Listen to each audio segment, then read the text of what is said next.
Hola exportadores y futuros exportadores, bienvenidos a mis vídeos. Aprende a exportar con Carlos Enrile. Yo soy Carlos Enrile y llevo ya varios años con un canal en el cual entrevisto a gente relacionada con el mundo del comercio exterior. Y la entrevista de hoy, no voy a decir que es la más importante, pero sí, lo voy a decir. Creo que es la más importante. ¿Por qué? Porque ya hemos hablado en otros vídeos de que tenemos que buscar un país, localizar mi mercado, las barreras de acceso arancelarias y no arancelarias, encontrar mediante las ferias o marketing digital un importador o distribuidor, transportar la mercancía, cobrarla, etcétera, etcétera. Pero hay una cosa muy importante, que es ¿qué es lo que voy a hacer cuando encuentro a mi importador distribuidor? Cuando encuentro a aquella persona que va a comprar o a representar la venta de mi mercancía. Pues lo que tengo que hacer es un contrato de compraventa internacional. Luego, para mí sería quizás la cuestión más importante de todo el camino que debe recorrer el exportador hasta que llega a cobrar y a tener beneficios. Por eso, mi invitado de hoy es abogado. Mi invitado de hoy es abogado con muchos años de experiencia en contratación internacional y además coincidimos como profesores en varios programas de comercio exterior. Os adelanto cuál va a ser el contenido de la entrevista. Luis primero nos va a hablar de la importancia de los contratos internacionales, para después explicar cuáles son los contratos más importantes, así como las cláusulas más importantes dentro del contrato y, cómo no, la diferencia entre el contrato de agencia y el contrato de distribución. Y así más, os presento a mi invitado. Mi invitado es Luis Morros. Buenos días, Luis. Hola, buenos días, Carlos. A Luis le he pedido que en un vídeo corto, como va a ser este, que os sensibilice en la importancia de la contratación internacional. Y bueno, lo acabo de decir. Luis, ¿cuán importante es la contratación en el comercio exterior? Bueno, pues la importancia del contrato no es menor. Yo siempre digo, y es verdad, Carlos, que la importancia en el ámbito internacional viene a ser la misma que en el ámbito nacional. Es decir, un contrato cumple las mismas finalidades cuando estamos exportando que cuando estamos haciendo una operación de carácter doméstico. ¿Cuál es la diferencia más importante quizás? Que en comercio internacional superar los problemas cuesta mucho más. Te lo explico con un ejemplo. Hemos vendido una mercancía por un importe de 12.000 euros a una empresa brasileña, hemos entregado la mercancía y al tiempo de pago, 90 días desde la entrega, la empresa brasileña no nos paga. ¿Qué podemos hacer? Bueno, pues lo suyo es intentar vía negociación conseguir el pago. No hemos tenido ninguna garantía con respecto al incumplimiento del pago del contrato y, bueno, pues al final llegamos a la terrible decisión, y siempre en último lugar, de tener que iniciar un procedimiento de reclamación de cantidad. Claro, si nosotros iniciamos un procedimiento y no hemos fijado en el contrato algunas cláusulas básicas, como puedan ser ley aplicable, tribunales competentes, o las hemos fijado, pero resulta que la ley aplicable es la suya y los tribunales competentes son los suyos, me encuentro en la situación de tener que pelearme jurídicamente con una empresa en un país que yo no conozco, no sé cómo funcionan, no sé cómo funciona, no conozco ni siquiera a un despacho de abogados que me pueda asesorar en Brasil, no sé cuáles son los trámites procesales, desconfío en cierta medida del procedimiento, a lo mejor judicial, de la objetividad de los jueces, que puedan ser más proteccionistas con la empresa local. En definitiva, me genera una incertidumbre muy importante que incluso, y no te puedes imaginar las veces que esto ocurre, hace que desista de esa reclamación. O sea, que dejas perder el dinero. Claro, al final una empresa se puede encontrar con la situación de que para poder reclamar esos 12.000 euros, en los procedimientos de reclamación se va a gastar más de lo que la empresa brasileña le debe. Pongo un ejemplo: Brasil, podríamos poner cualquier país, no estoy indicando nada con respecto a este país. Entonces, al final desistes del procedimiento, lo das como una pérdida y te dedicas a otra cosa. Y es más, suele ocurrir una cuestión, que si estas operaciones o este incumplimiento del contrato ocurre en las primeras operaciones, esa empresa tendrá una tendencia a retraerse con respecto al comercio exterior. Es decir, cogerá miedo a exportar y perderá muchas oportunidades comerciales. Entonces, ¿el contrato qué importancia tiene? Hombre, no nos va a garantizar que todo va a salir bien. Lo que sí nos va a garantizar es que si algo sale mal, estemos preparados para afrontarlo. Y ahora, claro, obvio, ya hemos visto la importancia del contrato. Ahora, ¿cuáles son los contratos más importantes desde tu experiencia como abogado en comercio exterior? Bueno, yo aquí te diría, no hay un contrato más importante que otro. Todos los contratos o todos los modelos de contrato tienen la misma importancia. Hay contratos más habituales, eso sí es verdad, que otros. ¿Por qué digo esto? A ver, una empresa que está funcionando con un contrato de compraventa, donde tiene compradores más o menos habituales en el exterior, su contrato importante, sin lugar a dudas, será el contrato de compraventa. No hay que cambiar el modelo de negocio que tiene definido. En cuanto a los contratos más habituales, el contrato más habitual sigue siendo el contrato de compraventa, donde el negocio se fundamenta en enviar una mercancía con la intención y que te paguen el valor de esa mercancía. Entonces, de hecho, es el contrato donde Naciones Unidas se ha dedicado a desarrollar un convenio internacional, la Convención de Viena de 1980, que desarrolla las obligaciones y los derechos tanto del comprador como del vendedor, ¿no? Siguiendo un criterio, ya digo, no tanto de importancia como sí de frecuencia, quizás los otros contratos más utilizados en el ámbito internacional sean el contrato de agencia y el contrato de distribución, ¿no? Eso siguen siendo el contrato de agencia, donde buscas, es un contrato de prestación de servicio, donde buscas un compañero de camino en aquel país que tú desconoces, que te va a aportar pues bueno, el conocimiento de mercado, recomendaciones acerca de ser más competitivo en ese país que la gente conoce bien, y el contrato de distribución, que sería una especie de prolongación del contrato de compraventa, incorporándole unas características de colaboración empresarial, donde el distribuidor no solamente efectivamente vende tu mercancía, sino que además coordina cómo se vende esa mercancía. Es decir, perdón que te interrumpa. Entonces, en este segundo caso, estoy pensando que mucha gente va a estar en esta situación. Hay un contrato de compraventa, ese distribuidor en el país de destino te va a comprar la mercancía, pero digamos que en la distribución hay más obligaciones que solamente comprar la mercancía. Efectivamente. Por así decirlo, en el contrato de compraventa el objetivo principal va a ser que por parte de la empresa exportadora es fidelizar a ese comprador puntual, pero no deja de ser una operación puntual, donde tú entregas la mercancía, te pagan el precio y tu intención como empresa es que ese cliente se fidelice.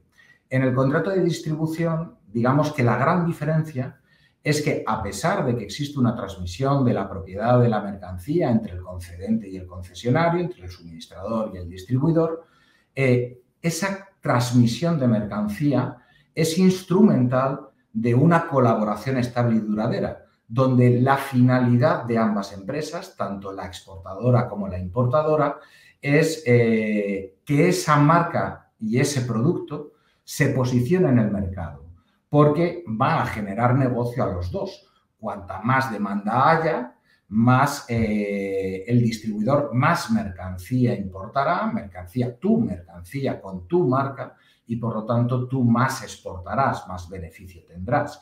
Por así decirlo, sacrificas cierto margen de beneficio, porque tienes que tener en cuenta el margen del beneficio del distribuidor para no estar a un precio fuera de mercado ahí donde vayas, a cambio de que haya una fidelidad, ¿no? Sería una fidelidad.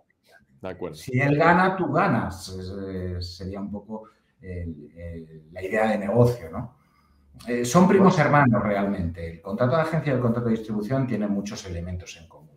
Bien, ahora, Luis, si quieres, ahora los vemos, pero antes de llegar a la distinción entre ambos contratos, que mucha gente se pierde, yo te preguntaría, ¿cuáles son las cláusulas más importantes de los contratos?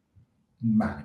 Sí, bueno, las cláusulas, hay una cláusula que con carácter general, no es una cláusula realmente, pero hay una cuestión que las empresas no le dan la importancia que debieran, que es, antes de empezar a negociar las cláusulas, es comprobar que el interlocutor con el que estás negociando y estás firmando un contrato realmente tiene la capacidad para obligar a la empresa.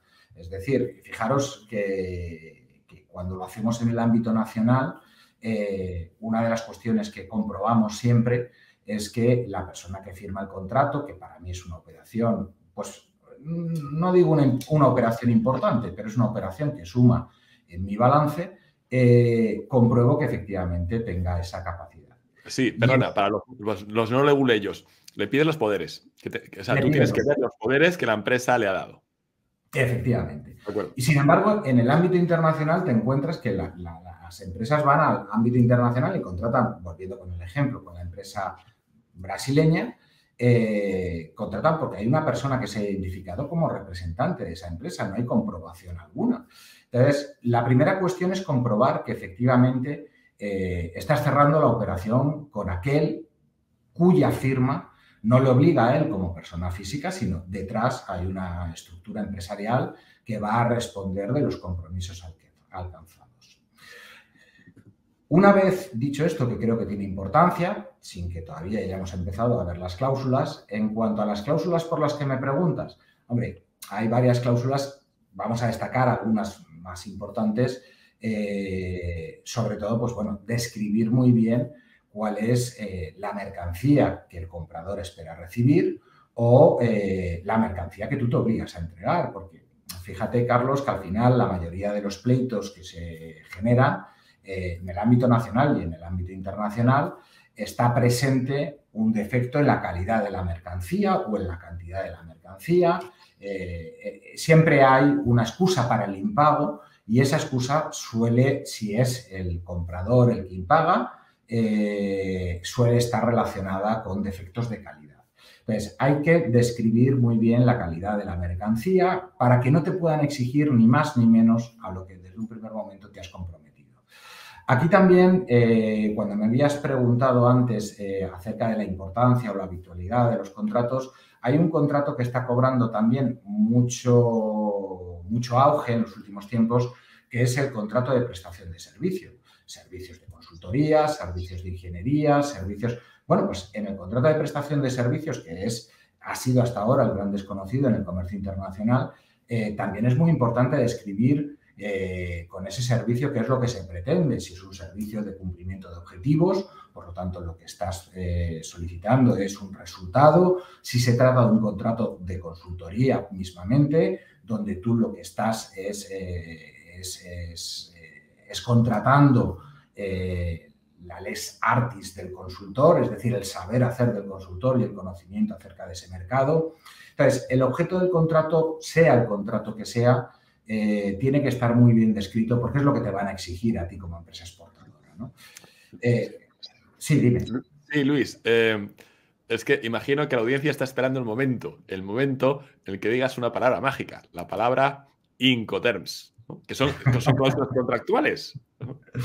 Muy bien, bueno. Sí, no solamente es el término de los Incoterms, es decir, esas normas que publica la Cámara de Comercio de París y que se actualiza cada 10 años y que sobre todo me determinan cosas fundamentales en la contratación, como es el momento de transmisión de riesgos, como es qué incluye el precio que he facilitado en esa operación, si yo cubro el flete o cubro el transporte, etcétera.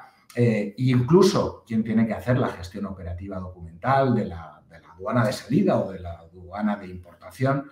Esa es una parte fundamental que efectivamente está relacionado con todo el comercio exterior. No solamente está relacionado con el contrato y no solamente, sino también con los medios de pago, con la gestión documental.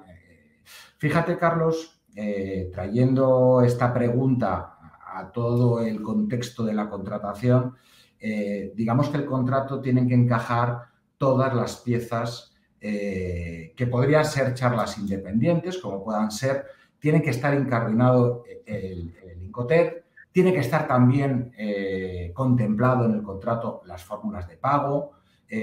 Hacer un contrato internacional implica conocer de muchas otras disciplinas porque al final es donde vas a establecer las consecuencias.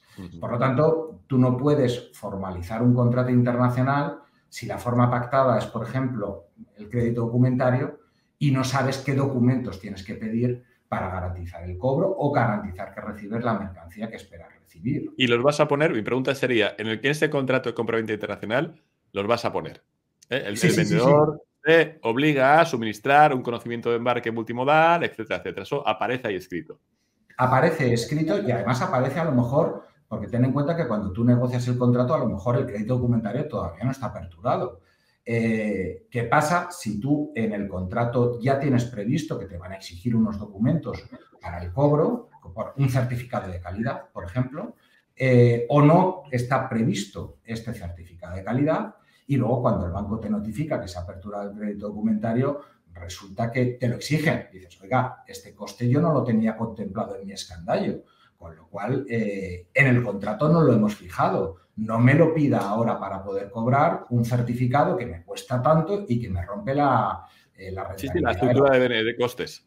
Claro. Sí. Entonces, fíjate que contratación, yo siempre digo que la contratación es una labor muy creativa. No se trata de estudiarse leyes infinitas o saber mucho derecho. Es más lógica de lo que nos podemos imaginar, porque un contrato al final no deja de ser la norma que va a establecer las consecuencias las consecuencias de aquellas cuestiones que pueden surgir en una operación.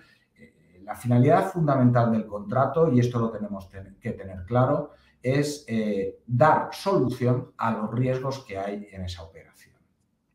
Y ahora sí, lo hemos dicho antes, pero sería bueno que lo dejes bien claro.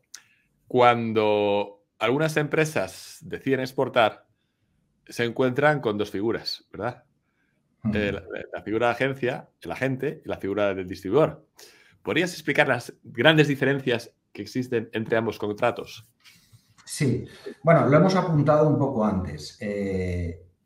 A través de un contrato de agencia, yo lo que busco es un colaborador que no me va a comprar la mercancía, que no va a importar la mercancía en ese país.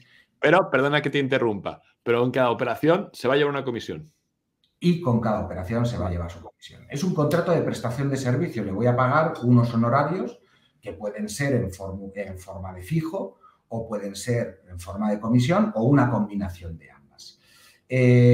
Luego haré una puntualización, ya que ha salido en esta charla el tema del fijo, la importancia que tiene de diferenciarlo del ámbito laboral, que a veces nos encontramos problemas en este sentido. ¿Vale? Entonces, un contrato de agencia realmente busca un colaborador que le voy a pagar los honorarios, donde la filosofía de este negocio es que a través de ese agente especializado en mi sector de comercialización voy a entrar en un mercado que desconozco con alguien que sí está físicamente en ese mercado. Aunque esto puede variar el esquema, hay que adaptarlo a la operación en concreto, pero sí, con carácter general busco ese agente especializado en el país al que voy. Sí, Luis, perdona que te interrumpa otra vez. Es que estoy pensando que hay distintos niveles de audiencia, pero pongamos un ejemplo. Soy, venga, un clásico en España, una bodega de vino española y quiero ir a Japón. Y claro, hay alguien en Japón que ya lleva muchos vinos de importación, vinos franceses, vinos italianos, y que está metido en el sector Horeca. Horeca, hostelería, restauración y catering. Y claro, este señor japonés, pues resulta que desde hace 15 años trabaja con varios restaurantes, con varios hoteles, y él, digamos que él ya tiene el canal, ya tiene los contactos. Para que la gente nos entienda, ¿verdad? Si yo hago un contrato con el japonés, un contrato de agencia, ese señor lo que está haciendo es usando sus conocimientos, ¿verdad? Y sus contactos para introducir mi producto en esos restaurantes japoneses, el mercado japonés, y llevarse una comisión por cada venta, ¿correcto? Correcto. Sí, es para ilustrarlo, ¿verdad? Sí. Ahí hay un punto muy importante. Perdón. En el contrato de agencia normalmente hay una cláusula que se suele pactar, que es la exclusividad. Muchas empresas, no es un elemento esencial del contrato, puede haber un contrato de agencia sin exclusividad, pero se suele pactar, entre otras cosas, porque la gente te va a facilitar precisamente la cartera de clientes que ya tiene para otros fabricantes, otros productores. Es muy importante definir eso que acabas de comentar, Carlos. Yo no puedo pretender que mi agente solamente tenga mi vino, porque no voy a tener agente. Tengo que seleccionar cuál es el criterio competitivo que está dispuesto a asumir ese mercado. A lo mejor la exclusividad la voy a fijar en vino español, pero a lo mejor ni siquiera eso, porque si realmente es el agente que yo espero que sea, va a tener bodegas españolas. A lo mejor mi peculiaridad es denominación de origen. No puedes llevar una bodega con la misma denominación de origen. O a lo mejor ni siquiera eso. A lo mejor tengo que mi exclusividad va a estar en el tipo de uva y que no tenga mezcla con otras uvas. Porque al final, fíjate, y esa es la grandeza del contrato de agencia, yo lo que busco es un especialista en mi sector que entre en ese mercado desde un primer momento. Captar a un buen agente es complicado, pero que yo entre en ese mercado por la puerta grande, porque los clientes que yo no tengo es lo que me va a aportar el agente, además del conocimiento de mercado, por supuesto. Vámonos al otro, vámonos al contrato de distribución, que es totalmente distinto al contrato de agente. En el contrato de distribución no hay uno mejor que otro, ¿no? El contrato de distribución se utilizará para determinadas operaciones donde, bueno, pues a lo mejor es más adecuado para aquellos productos que tengan un servicio postventa, porque me es más fácil no solamente que venda mi producto, sino también que dé un servicio de asistencia técnica o instalación o, bueno, otra serie de características. La diferencia fundamental es que en un contrato de agencia yo no transmito al agente la propiedad, el agente es un intermediario que no asume los riesgos de las operaciones en las que interviene, mientras que el contrato de distribución, el distribuidor me compra la mercancía normalmente para ser el único que puede revender. Dentro del contrato de distribución, la doctrina ha empezado a diversificar los modelos de contrato que encajarían dentro de este gran título de contrato de distribución. Así tenemos el contrato de franquicia de distribución, el contrato de distribución selectiva, el contrato de distribución autorizada, es decir, ha ido incorporando dentro de ese gran paraguas del contrato de distribución otros contratos, otras modalidades que las necesidades empresariales han puesto de manifiesto, ¿no? La necesidad. Entonces, bueno, pero la gran diferencia entre uno y otro es que en el contrato de distribución el distribuidor sí es propietario de la mercancía que revende. Por lo tanto, ha adquirido la propiedad, me la ha pagado o me la va a pagar y a partir de ese momento tiene la responsabilidad de revender esa mercancía en unas condiciones previamente fijadas entre ambos. Sin poder, también hay que decir, hay que, digamos, diferenciar dos mercados. Uno sería el mercado europeo, donde hay unos límites para que esa distribución no puedan vulnerar derechos de la competencia o generar una posición de dominio. En fin, hay algunos límites dentro de la Unión Europea y fuera de la Unión Europea pues tendríamos que ver con qué país estamos trabajando. Doy las gracias a Luis por haber participado en esta interesantísima charla. Y como siempre, si os ha gustado el vídeo, os invito a que le deis al like y que os suscribáis al canal para estar informados siempre sobre vídeos relacionados con comercio exterior e Internet aplicado al comercio exterior.